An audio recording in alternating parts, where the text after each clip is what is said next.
আসসালামু আলাইকুম, আশা করি সবাই ভালো আছেন। আলহামদুলিল্লাহ, আপনার দোয়া আমিও ভালো আছি। তো আজকে আপনাদের সাথে কিছু কথা শেয়ার করার জন্য আসি যে নোয়াখালী মর্মান্তিক দুর্ঘটনা, যে মাইক্রোবাস খালে পড়ে 7টা মানুষ মারা গেছে, আমি সেই ড্রাইভার। তো আসলে আমারে অনেকে অনেক কথা বলছে, অনেক কিছুই বলছে। যাই হোক, পরিস্থিতির কারণে আমি কোনো ভিডিও বা কোনো কিছুই ছাড়ি নাই। সবাই ওনাদের কথাই শুনছেন, আমার কথা তো আর কেউ শুনে নাই।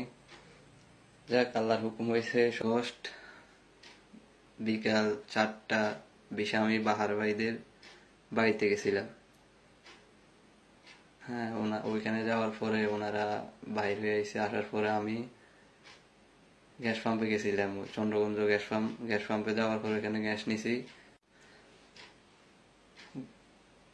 গ্যাস পাম্পের থেকে আমি রওনা দিছি 5টার দিকে। তো ওনারা বাড়ি থেকে যাত্রী উঠছিল 9 জন। বাহার ভাইয়ের বাবা উঠছিল, আর বাহার ভাইয়ের আম্মা, ওনার বউ, ওনার বাচ্চা, আর ওনার দুই ভাবির 2টা মেয়ে। এরপরে দিয়ে হাজিপাড়া আসার পরে ওনার শ্বশুর আর ওনার শালা একটা ছিল, ছোট শালা, উনি উঠছিল। তো যাই হোক, ওখানে উঠার পর আমি চন্দ্রগঞ্জ গ্যাস পাম্পে আসলাম। আসার পর ওইখান থেকে গ্যাস নিছি। গ্যাস নেওয়ার পর 5টার দিকে আমি রওনা দিছি। যাই হোক, আমি ওইখান থেকে রওনা দিছি।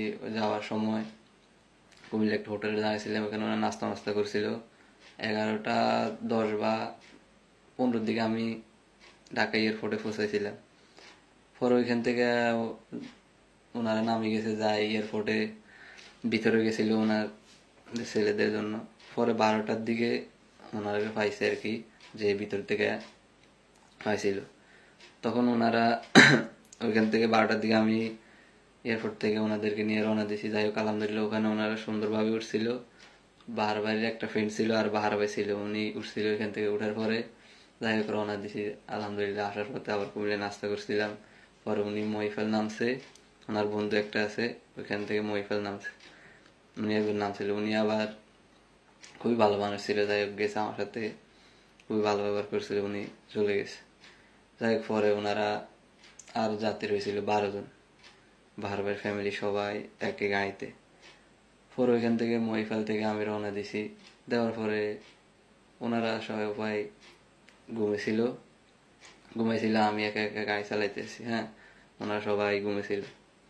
পরে যাই হোক, আমি আস্তে আস্তে আসার পরে নোয়াখালী ভিতরে ঢুকে গেছি। পরে যাই ওই কন্ডাক্টর একটা হোল আছে আমাদের নোয়াখালীর, চন্দ্রগঞ্জের সবাই চিনবে।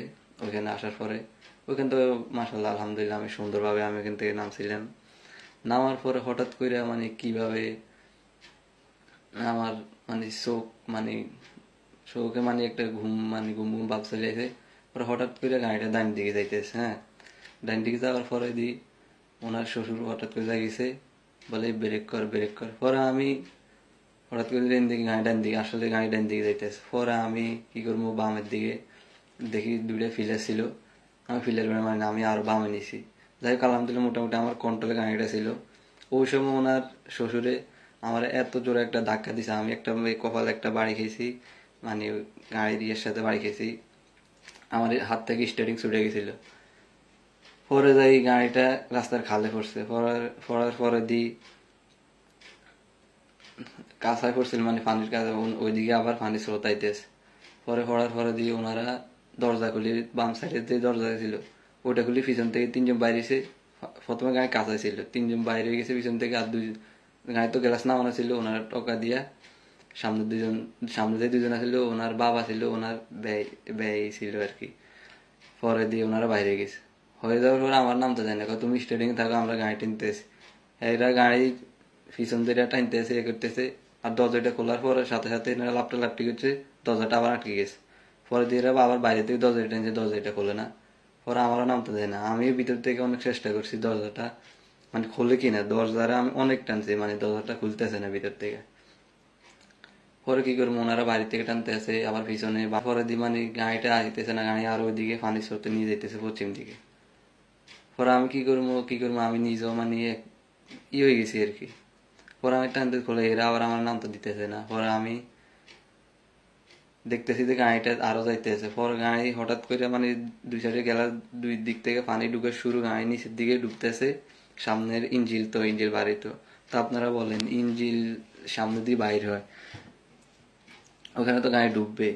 গাড়ি পানি ঢুকার সাথে সাথে আমি ডুবে গেছি। পরে যাই গাড়িটা অনেক নিচে, আমি মানে ডুবা অবস্থা, আমি লাফ দিয়ে পারিছি আমার জীবন বাঁচানোর জন্য। পরে আমি আবার অনেক চেষ্টা করছি, অনেক ডুবাইছি, মানে কিছু করার ছিল না তখন আমার, আর কিছু করার না, আমি উঁচু উঠিয়েছি। উঁচু উঠিয়ার পরে পরে তো আমি অজ্ঞান অবস্থায় ছিলাম।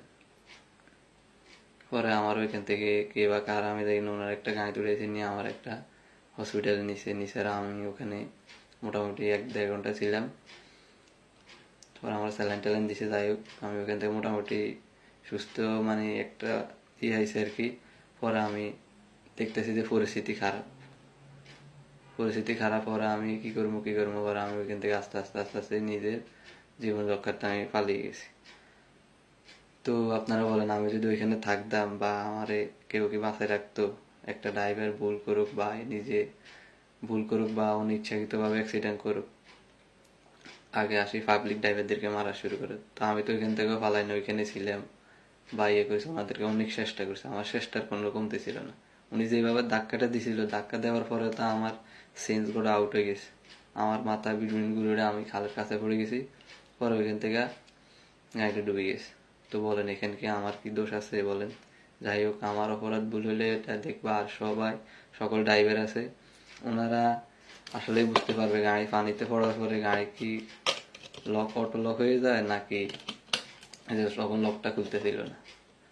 তা আমি আর কি করবো, আমার চেষ্টার কোনো কমতে ছিল না। যে ধাক্কাটা দিছে, ধাক্কা দেওয়ার পরে গাড়ি পড়ছে, নাইলে গাড়ি পড়তো না। গাড়ি পড়ে থাকতো, আমার গাড়ি কন্ট্রোলে ছিল। আর বলেন একটা গাড়ি ড্রাইভার কি ইচ্ছাকৃত একটা পিঁপড়া মারে? আপনারা বলেন, কোনো ইচ্ছাকৃত করে তো একটা পিঁপড়াও মারে না গাড়ি ড্রাইভার। আপনারা যে বলছেন ড্রাইভার করছে, ড্রাইভার ঘাতক, ড্রাইভার নেশা করে, কেন ভাই এগুলা কেন? বাংলাদেশে অনেক ড্রাইভার